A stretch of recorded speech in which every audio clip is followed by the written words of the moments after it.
Foster fam, my name is Amanda and welcome to Mental Health Check Mondays. So every Monday we discuss things that affect our mental health and behavior patterns and just talk about things we can do to improve them. And yeah, so if you've had childhood trauma, please hit like and subscribe. And so we're going to go ahead and jump into our subject today and get started. So today's topic is going to be on how to argue without yelling. Now, if you're like me, I came from a family who were yellers when they argued. I think just if that's what your parents did, and then their parents do that, and it just kind of trickles down the line, is what happened in my family. You just learn from, they learn from their parents, I learned from them, so on and so forth. So as I got older, I had to learn or relearn how to argue or make an argument without yelling, without being ugly, without being nasty.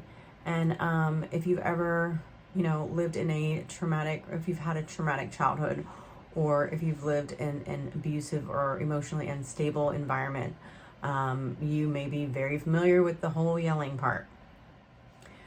So I have this t-shirt. I love Charlie Brown, and it's got Lucy on the t-shirt with Linus next to her. And it says, "I'm not yelling, I'm just speaking very passionately." And that's how I argued whenever my husband and I first got married. I didn't know how to have a healthy argument.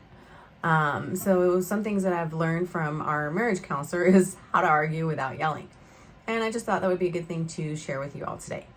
One of the most important things that Mark and I learned, Mark is my husband, learned to say to one another is something that my counselor, Danny, taught us. I'm actually going to read it to you. It's, "I feel blank." So you're going to use a feeling word. "When you blank an undesirable action. Next time, I'd like it if you could blank a solution." One thing I've learned is that when you argue with somebody or you're trying to make an argument, you should always use I statements.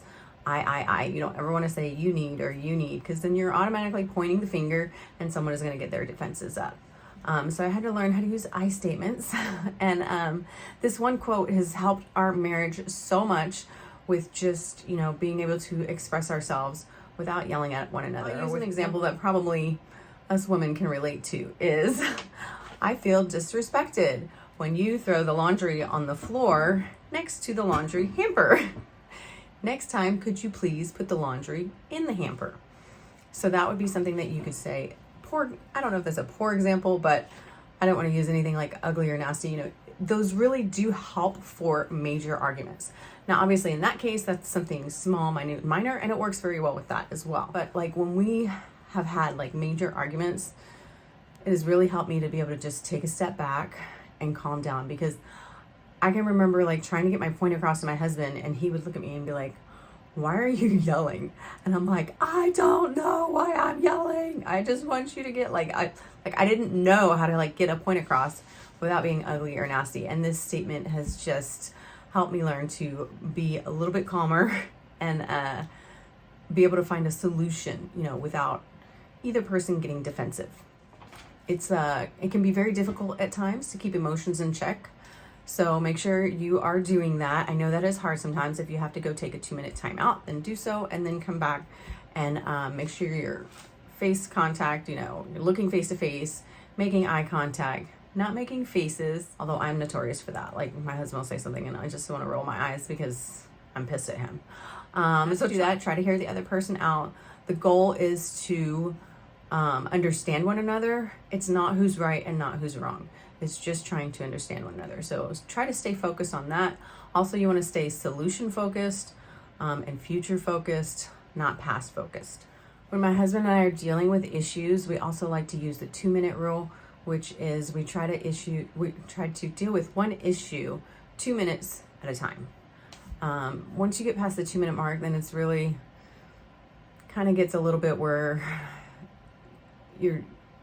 it kind of can turn into more of an argument, I guess is what I'm trying to say. So if you feel yourself getting upset over an issue where you've talked about it past 2 minutes, then maybe do the 5-minute rule, which is take a break for 5 minutes, bring your thoughts together without yelling at one another. Just take a time out to calm down, take a few deep breaths, take a walk, and then come back and see if you can find some solutions to compromise too.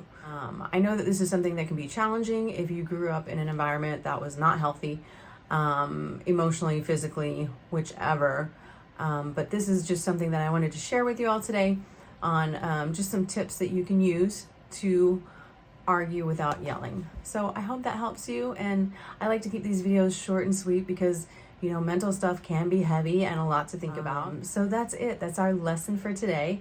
I hope you have an amazing week, and I look forward to seeing you next time. Love you. Bye.